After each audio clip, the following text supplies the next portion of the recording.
자, 설교 제목 한번 해봅니다. 마음이 최고의 자산입니다. 한 번 더 해봅니다. 마음이 최고의 자산입니다. 오늘은 주어진 본문의 말씀을 통해서 사람의 마음이 가지고 있는 귀한 가치들을 말씀을 통해서 함께 만나보려고 합니다. 여러분, 인간학에서는요, 사람의 중심을 머리, 즉 뇌로 보고 있습니다. 크게 두 가지 이유 때문입니다. 첫째, 인간학에서는 인간이 만물의 영장이 될 수 있는 그 이유를 뇌의 발달, 지능의 발달에 있다고 보기 때문입니다.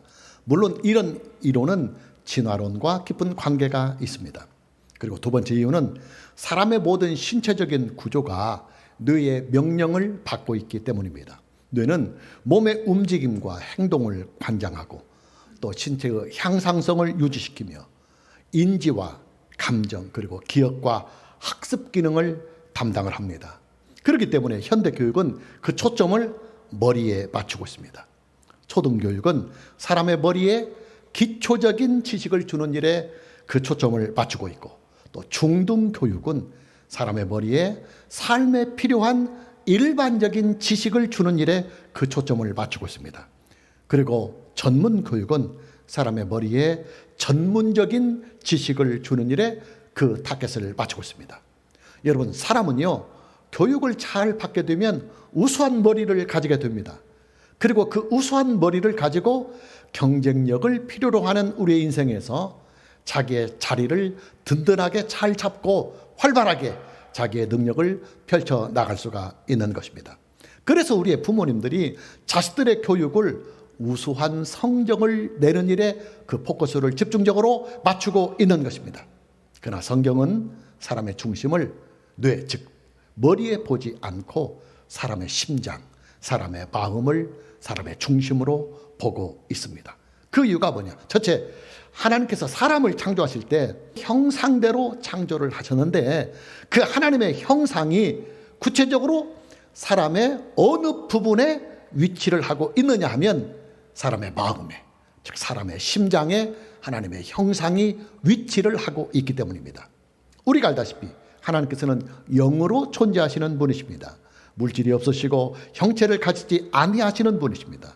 자, 그럼 하나님께서는 형체를 가지고 있지 아니하신 분이신데 성경에서 말씀하고 있는 하나님의 형상은 도대체 뭐냐? 하나님의 형상이란 하나님은 영적인 존재라는 말입니다. 하나님께서는 사람을 창조하실 때 사람을 영적인 존재로 창조를 하셨습니다. 왜 영적인 존재로 사람을 창조하셨느냐? 하나님께서 영적인 존재이시기 때문에 사람도 영적인 존재로 창조를 하셔야 하나님과 사람이 서로 영으로 교통을 하고 교제를 할 수가 있기 때문입니다. 하나님께서 사람을 창조하실 때 주셨던 그 하나님의 형상, 즉 하나님의 영이 구체적으로 사람의 어느 기관에, 신체의 어느 기관에 위치를 하고 있느냐? 사람의 심장에 하나님의 형상이 위치를 하고 있습니다. 그래서 성경은 심장, 즉 사람의 마음이 인간의 중심이라고 보고 있는 것입니다. 여러분, 사람의 마음이 어두워지거나 또 사람의 마음이 상처를 입거나 또 사람의 마음이 삐뚤어지게 되면 가장 먼저 나타나는 현상이 있어요. 그 현상이 뭐냐면 하나님과 멀어지는 현상입니다. 성경이 사람의 중심을 마음에 두고 있는 두 번째 이유는 사람의 마음은 믿음이 위치를 하고 있는 신앙의 자리가 되기 때문입니다. 우리가 이제 참고절로 로마서 10장 10절 말씀을 보면 사람이 마음으로 믿어 의에 이르고 그랬습니다. 여러분, 성경은요, 사람의 믿음이, 우리의 믿음이 사람의 머리에 자리를 잡고 있는 것이 아니라 우리의 마음, 우리의 심장에 믿음이 위치를 하고 있다. 그렇게 성경은 말씀하고 있습니다. 그러기에 마음이 부패하거나 마음이 열리지 않으면 성경 말씀이 믿어지지가 않고 또 예수님을 믿는 일이 어렵게 되는 것입니다. 많은 사람들이 함정에 빠져서 예수님을 믿고 있는 것을 봅니다. 어떤 함정이냐? 자기의 마음, 즉 심장을 열지 않고 머리로만 예수님을 믿으려고 하는 일입니다. 여러분, 사람의 머리는요, 신앙의 자리가 아닙니다. 믿음의 자리가 아닙니다. 기독교 신앙이 자리를 잡고 있는 믿음의 처소는 사람의 마음입니다. 예수님께서는 이 원리를 씨 뿌리는 자의 비유를 통해서 분명하게 우리에게 말씀을 해주셨습니다. 여러분, 예수님께서 말씀해 주신 씨 뿌리는 자의 비유의 핵심이 무엇입니까? 밭이 좋아야 좋은 열매를 맺는다는 데 핵심이 있습니다. 예수님께서 말씀하신 그 밭이 무엇을 비유하는 것입니까? 씨는 하나님의 말씀이고 밭은 하나님의 말씀을 받아서 심고 가꾸는 우리의 마음을 비유하고 있는 것입니다. 여러분, 사람의 마음은요, 믿음의 자리입니다. 하나님의 은혜를 내 것으로 수납할 수 있는 믿음의 자리가 바로 우리의 마음입니다. 그러기에 사람은 마음이 건강해야 생명이 건강하고, 또 마음이 행복해야 인생이 행복하고, 그리고 마음이 깨끗해야 하나님의 은혜를 받을 수가 있습니다. 셋째로, 사람의 마음, 즉 심장이 사람의 중심이 되는 이유는 우리의 마음, 우리의 심장은 생명이 자리를 하고 있는 생명의 자리가 되기 때문입니다. 여러분, 사람에게 가장 중요한 것이 뭡니까? 생명입니다. 생명이 인간에게 가장 중요합니다. 중요한 것은 사람의 생명이 신체의 어느 부분에 위치를 하고 있느냐 하는 이 사실입니다. 사람의 생명은 사람의 뇌에 자리를 하고 있지 않고 사람의 심장에 사람의 생명이 위치를 하고 있습니다. 여러분, 뇌사 상태가 무엇인지 아시죠? 뇌사 상태라고 하는 것은 뇌가 죽어서 식물 인간이 되는 것을 말합니다. 그러나 뇌사 상태는 법적으로 사망 처리가 안 돼요. 의학적으로나 법적으로 뇌사 상태는 사망으로 인정을 받지 못합니다. 자, 그럼 의학적으로나 법적으로 사망의 진단을 무엇으로 하느냐면 심장의 박동으로 진단을 합니다. 심장이 계속해서 뛰고 있으면 그는 살아있는 것이요, 또 심장의 박동 상태가 상당한 기간 동안 멈춰 있으면 의학적으로 그리고 법적으로 사망이라고 하는 진단을 내리게 되는 것입니다. 기독교 신앙은 영생을 주는 신앙이에요.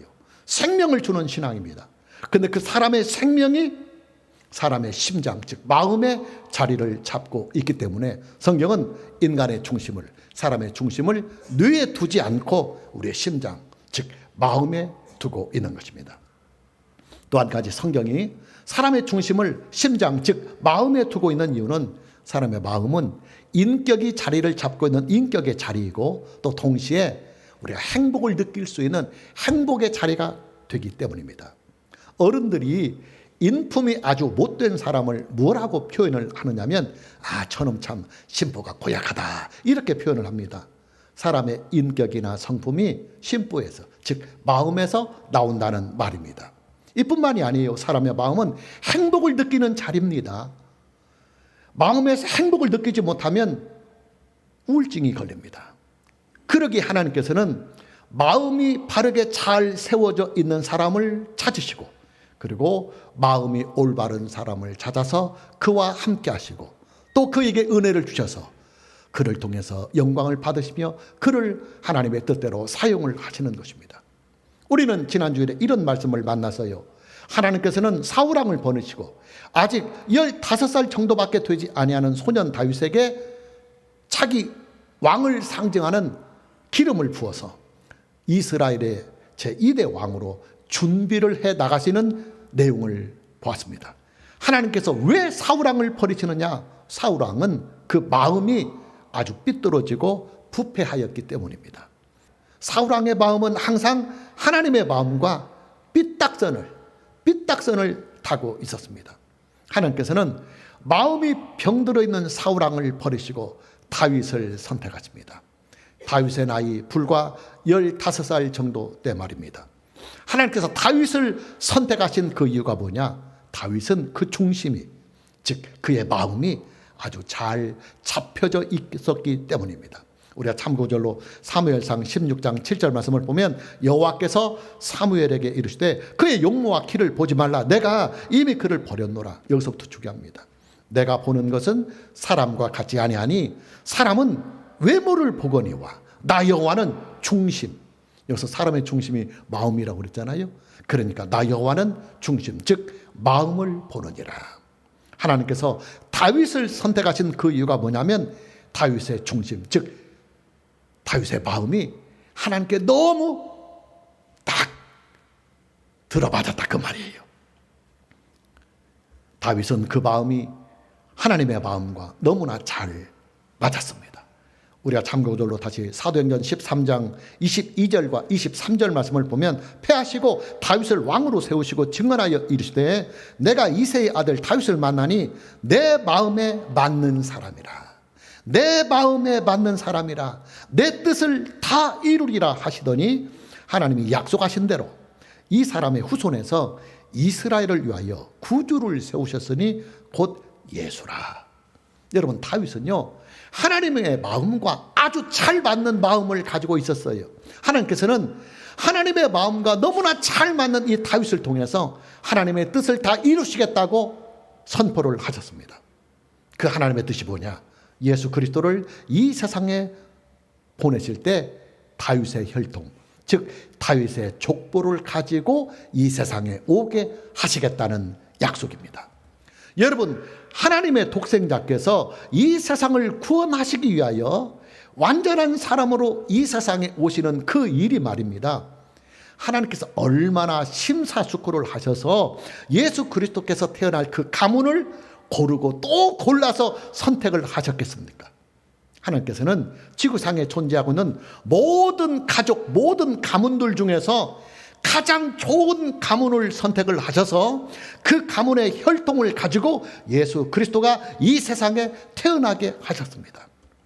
하나님께서 고르고 또 고르셔서 선택을 하신 바로 그 가문이 어떤 가문이냐? 다윗의 가문입니다. 다윗의 족보입니다. 다윗의 혈통입니다. 무슨 말이냐? 다윗은 지구상에 존재하였던 모든 사람들 중에서 하나님의 마음에 가장 쏙 드는 마음을 가지고 있었다는 말이에요.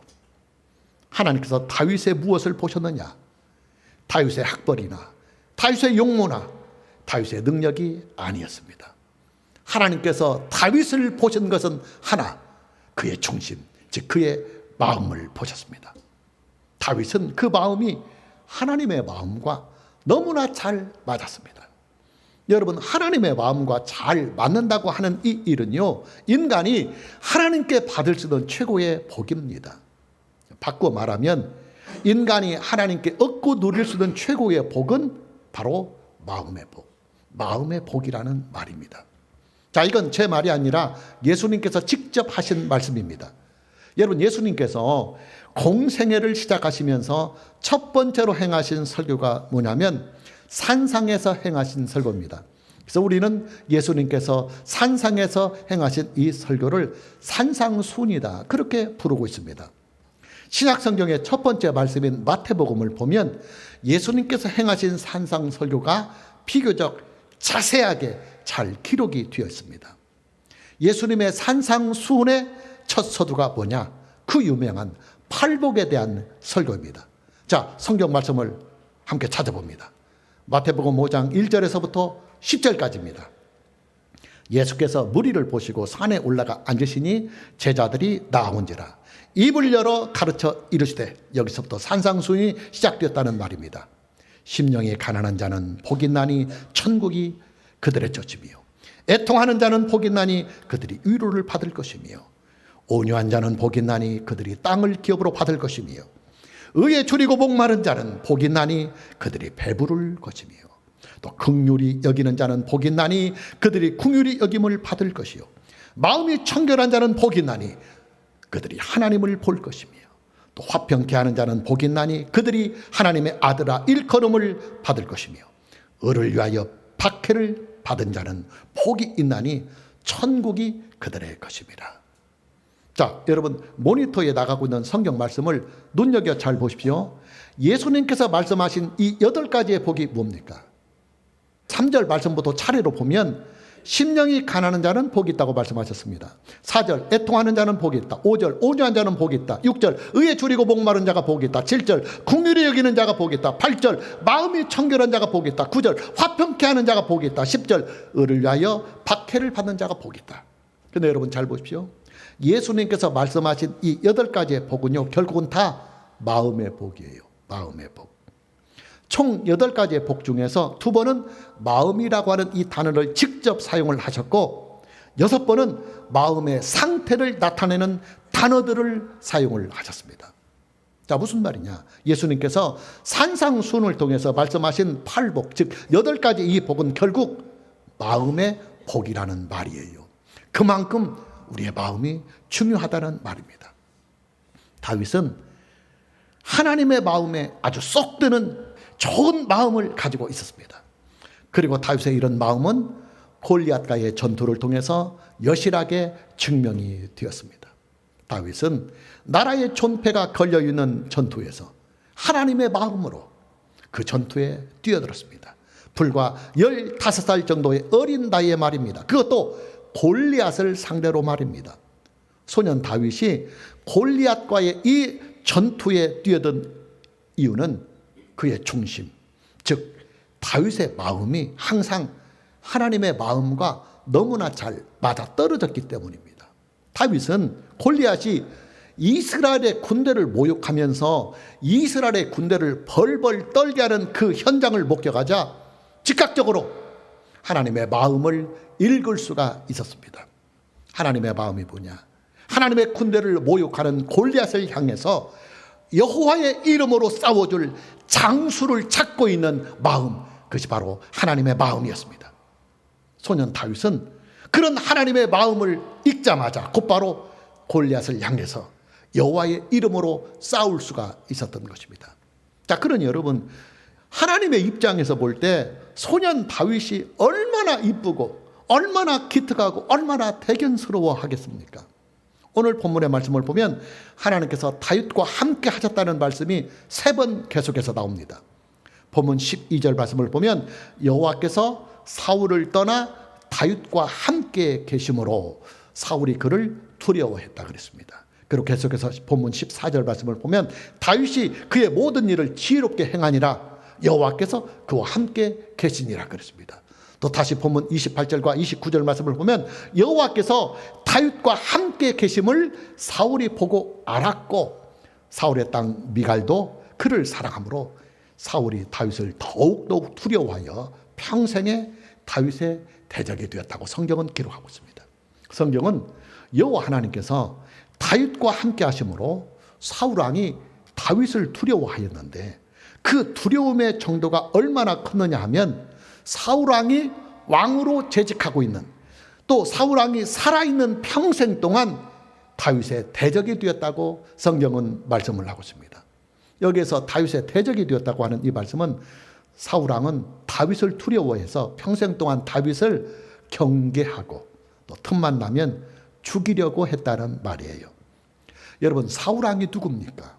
사울 왕은 백성을 죽이기도 하고 살릴 수도 있는 막강한 고대시대의 왕권을 가지고 있는 사람입니다. 그런 그가 무엇이 부족해서 아직 소년의 나이에 불과한 다윗을 그토록 두려워하며 경계를 했겠습니까? 사울 왕은 다윗과 함께 하시는 다윗의 하나님을 본 것입니다. 여러분, 하나님께서 함께 하시는 사람은요, 이 세상이 감당을 할 수 없습니다. 아니, 이 세상에서 감히 어떤 누가 하나님을 대적할 수가 있겠습니까? 하나님께서 다윗과 함께 하시는 그 이유가 뭐냐? 다윗은 그 중심, 즉 그 마음이 하나님의 마음과 너무나 잘 맞아 떨어졌다, 그 말이에요. 무슨 말이냐? 사람의 마음이라고 하는 것은 하나님께서 인간에게 주신 최고의 영적인 자산이며 그리고 최고의 축복의 자산이 된다는 말입니다. 당연히 저와 여러분은 그 무엇보다도 우리의 마음을 하나님께서 기뻐하시는 마음으로 잘 다듬어가고 잘 가꾸어가고 그리고 잘 만들어 가야 합니다. 오늘 저와 여러분 모두에게 우리의 마음의 밭을 잘 가꾸어 갈 수 있는 이 은혜가 있기를 먼저 주님의 이름으로 축복합니다. 마음이 잘 가꾸어져 있는 사람은 사람을 얻는 복을 얻고 누리게 됩니다. 마음이 좋은 사람은 사람을 얻어요. 사람을 얻는 복을 누리게 됩니다. 여러분, 인생을 살아가면서 느끼는 것은요, 사람을 잘 만나고 사람을 얻는 이 복이 얼마나 큰 복인가 하는 것을 느낍니다. 왜냐? 인생이라고 하는 것은 결국은 사람과 사람끼리의 관계가 이어지는 것이 바로 인생이기 때문입니다. 여러분, 우리의 인생은요, 날마다 그리고 매일같이 순간순간이 다 사람들과의 틈바구니 속에서 살아가는 인생입니다. 가정에 가면 가족들이 있고, 또 직장에 가면 직장의 동료들이 있고, 학교에 가면 선생님과 학생들이 있고, 하다못해 우리가 식당을 가더라도 식당 주인들과 직원들과 또 함께 식사하는 사람들이 있어요. 그래서 인간을 사회적 동물이라고 말하는 것입니다. 그러게 우리의 인생은 사람을 잘 만나고 사람을 잘 얻는 일이 아주 중요한 복입니다.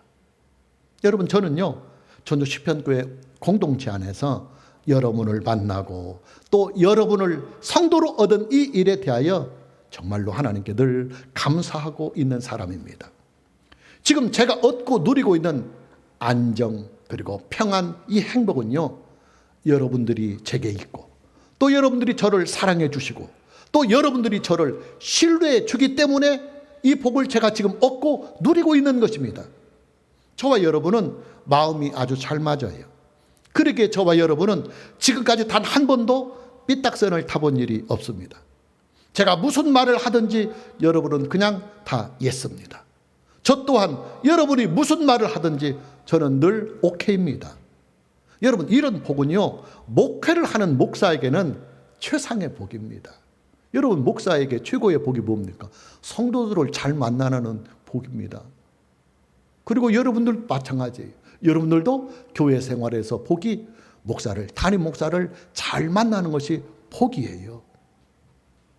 하나님께서는 다윗에게 좋은 사람들을 얻는 복을 주십니다. 하나님께서는 다윗에게 사울왕의 큰 아들인 요나단을 붙여주십니다.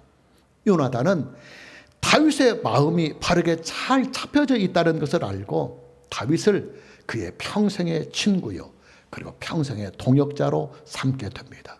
본문 1절 말씀을 보면 다윗이 사울에게 말하기를 마침에 요나단의 마음이 다윗의 마음과 하나가 되어 요나단이 그를 자기 생명같이 사랑했노라고 성경은 기록하고 있습니다. 영웅을 알아본다는 말이 있듯이 믿음의 영웅이요 또 군사들과 백성들의 영웅인 요나단은 한눈에 믿음의 영웅인 그리고 하나님의 사람인 다윗을 알아보고 있는 것입니다. 다윗의 마음과 요나단의 마음이 너무나 잘 맞았어요. 마음이 서로 잘 맞으니까 당연히 평생 지기가 되는 것입니다. 여러분, 요나단은요, 사울왕의 왕권을 물려받을 수 있는 사울왕의 황태자입니다. 이스라엘의 권력 서열 왕 다음으로 넘버 2가 되는 사람이에요. 그러나 요나단은 다윗을 위해서 자기가 가지고 있는 이 모든 기득권을 다 내려놓고 다윗을 이스라엘의 왕으로 세워갔습니다. 그리고 자기의 아버지인 사울왕으로부터 다윗을 지켜주었습니다.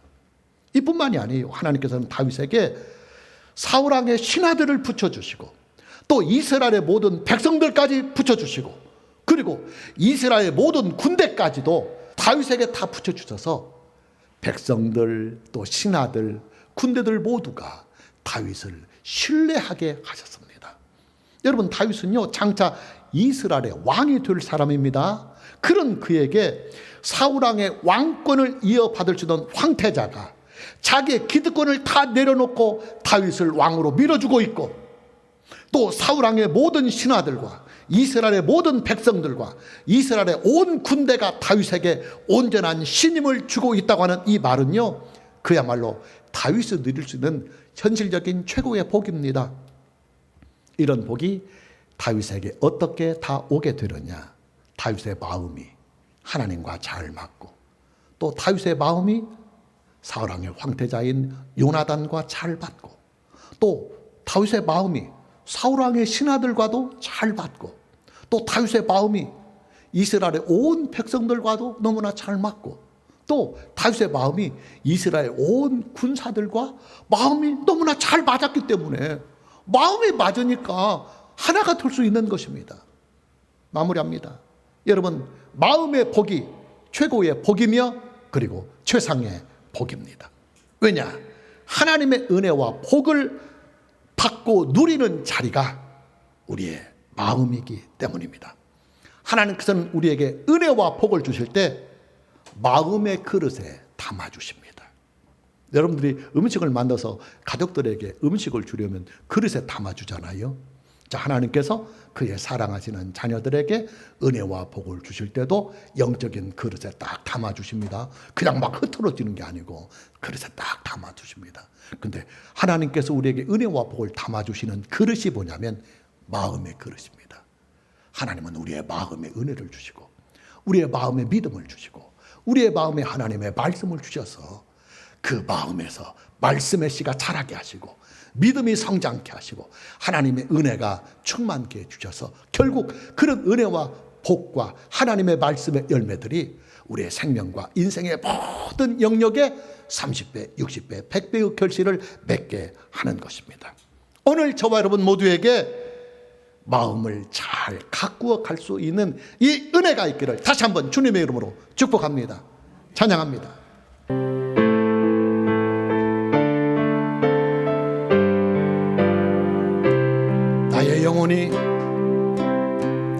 나의 영혼이 잠잠히 하나님만 바라며 나의 구원이 그에게서 나는 도다. 나의 영혼아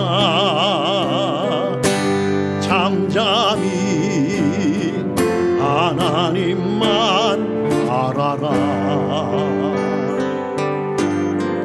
나의 소망이 저에게서 나는 도다. 오직 주만이 나의 반석 나의 구원이시네. 오직 주만이 나의 산성 내가 요동치 아니하리. 다시 2절 고백합니다. 나의 영혼이 간절히 여호와를 갈망하며 나의 입술이 여호와를 찬양하리. 나의 영혼이 즐거이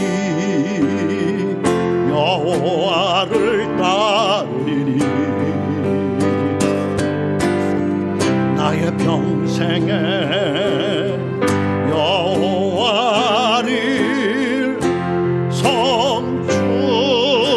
성축하리. 오직 주만이 나의 반석 나의 구원이시니.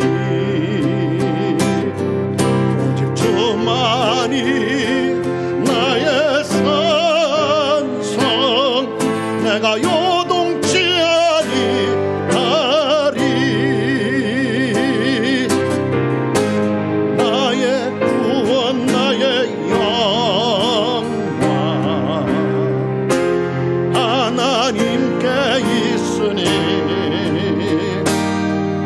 내 힘의